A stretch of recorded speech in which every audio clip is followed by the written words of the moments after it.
আসসালামু আলাইকুম। আশা করি আপনারা সকলেই ভালো আছেন। আজকে আমি দেখাবো কিভাবে এলিমেন্টরের একটি কন্টেইনারকে আপনারা লিংক করাবেন। ধরেন এইটা একটা কন্টেইনার এবং কন্টেইনারের ভিতরে একটা আইকন বক্স আছে। তো অনেক সময় এরকম কন্টেইনার দেখা যায়, কন্টেইনারের ভিতরে আমাদের লিংক করাতে হয়। যেমন এই আইকন বক্সটা এটা টোটালি একটা সার্ভিসকে নির্দেশ করে, ফুল বক্সটা। তো এইটার যখন আমরা ক্লিক করব তখন একটা সার্ভিস ডিটেলস পেজ চলে আসবে যে ওয়ার্ডপ্রেস ওয়েবসাইটের ভিতরে আমরা কোন কোন প্যাকেজগুলো দিচ্ছি বা সেটার প্রাইস কেমন, কি কি বেনিফিট থাকবে। সো ওইটা ক্লিক করার জন্য আমরা এখানে কিন্তু দেখেন জাস্ট আইকনটা আর হচ্ছে টাইটেলটা দুইটা ক্লিকেবল হচ্ছে। ফুল যে কন্টেইনারটা বা বক্সটা এটা কিন্তু ক্লিকেবল হচ্ছে না, যেটা আমরা করব।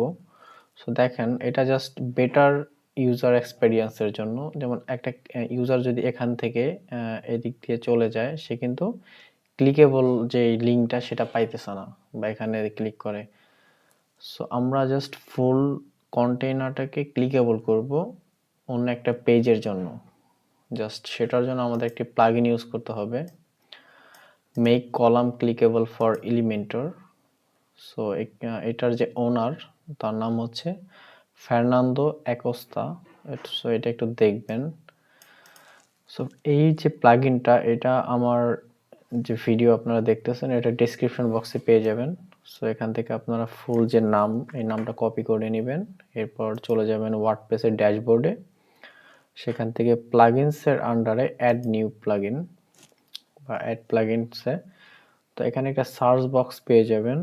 এখানে কপি করা যে টেক্সটটা সেটা পেস্ট করে দেবেন। পেস্ট করলে প্রথমেই চলে আসবে আমাদের যে কাঙ্ক্ষিত প্লাগইনটা চলে আসছে। এটা জাস্ট আপনারা যেই মানে এক নামে 2-3টা প্লাগইন কিন্তু থাকতে পারে, যার জন্য সব থেকে বেটার ওয়ে আপনি যেই প্লাগইনের যে অথর আছে সে অথরকে দেখে নেবেন। সো এখানে আমরা কিন্তু দেখতে পাইতেছি যে অথরটা সেম। সো আমরা এটা ইনস্টল করব। ইনস্টল করার পরে ইনস্টল হলে অ্যাক্টিভেট করব। সো ইনস্টল হয়ে গেছে, আমরা এখন এটাকে অ্যাক্টিভেট করব।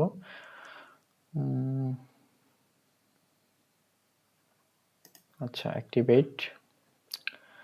অ্যাক্টিভেট করার পরে আমরা চলে যাব আমাদের যে ওয়েবসাইট।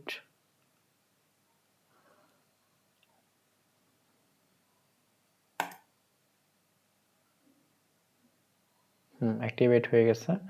তখন আমরা ওয়েবসাইটে চলে এখানে এসে আমরা এখান থেকে একটা রিফ্রেশ দেব। সো রিফ্রেশ দেওয়ার পরে আমাদের যেই বক্সটা বা এই ওয়েবসাইট, এটা অবশ্যই এডিট করতে হলে এখান থেকে এডিট উইথ এলিমেন্টর দিতে হবে। সো এখান থেকে আপনার সরাসরি এখানে এই বাটনে ক্লিক করলে চলে আসবে। আমি জাস্ট রাইট বাটনে ক্লিক করে নতুন একটা ট্যাবে ওপেন করলাম আর কি।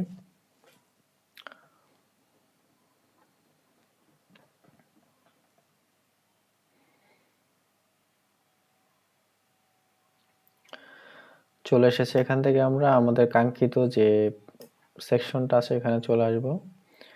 তো এটা দেখেন, এটা কিন্তু একটা আইকন বক্স এবং আইকন বক্সে আমরা কিন্তু একটা লিঙ্ক দিয়েছি এবং যে লিঙ্কটার জন্য আমাদের এখানে শুধু এই আইকন আর যে টাইটেলটা আছে এটা দুইটা ক্লিকেবল হচ্ছে। বাট আমি যেটা চাচ্ছি যে ফুল কন্টেইনারটা ক্লিকেবল হবে। সো এটার জন্য আমরা প্লাগইনটা ইনস্টল করেছি। ইনস্টল করার কারণে আমাদের প্রত্যেকটা কন্টেইনার যে উপরে ক্লিক করলে আমরা এক্সট্রা একটা অপশন পাবো, যেটা কিনা কন্টেইনার লিংক। সো এখানে হচ্ছে আমরা একটা লিংক আছে অলরেডি, আমি জাস্ট এটাকে তাহলে আপনারা আপনাদের ইচ্ছা মতো যে কোনো লিংক দিতে পারেন, যেমন https, আমি জাস্ট গুগলের লিংকটা দিয়ে দিলাম। সো এটা দেওয়ার পরে আমি পাবলিশে ক্লিক করলাম, পাবলিশ হয়ে গেছে। এখন আমাদের কাজ শেষ। আমি জাস্ট কন্ট্রোল আর দিয়ে আমাদের ফুল পেজটা রিফ্রেশ করে নিলাম।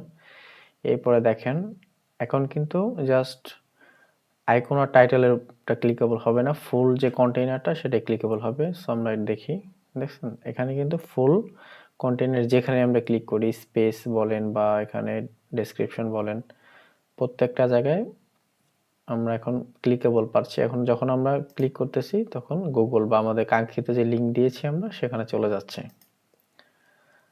সো এটাই ছিল আজকের ভিডিও।